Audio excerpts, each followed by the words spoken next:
Pinterest affiliate marketing. If this guide helpful, don't forget to like and subscribe. First, open your browser and go to Pinterest.com. Create a business account by filling in your email, password, and birth date. Then, choose a unique nickname for your profile to make it stand out. Next, open 𝗕𝘂𝘀𝗶𝗶𝗀𝘀, click Join Now, and create an account. Fill in your name, phone number, email, and password.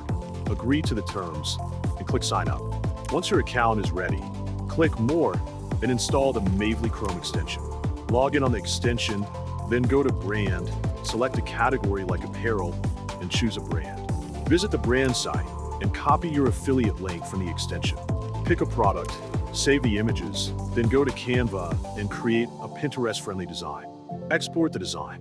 Now, go to ChatGPT and ask it to write a Pinterest title, description, and tags using the link you copied. Finally, return to Pinterest, click Create Pin, and add the title, description, image, link, and tags. That's it. You're now ready to earn with Pinterest affiliate marketing.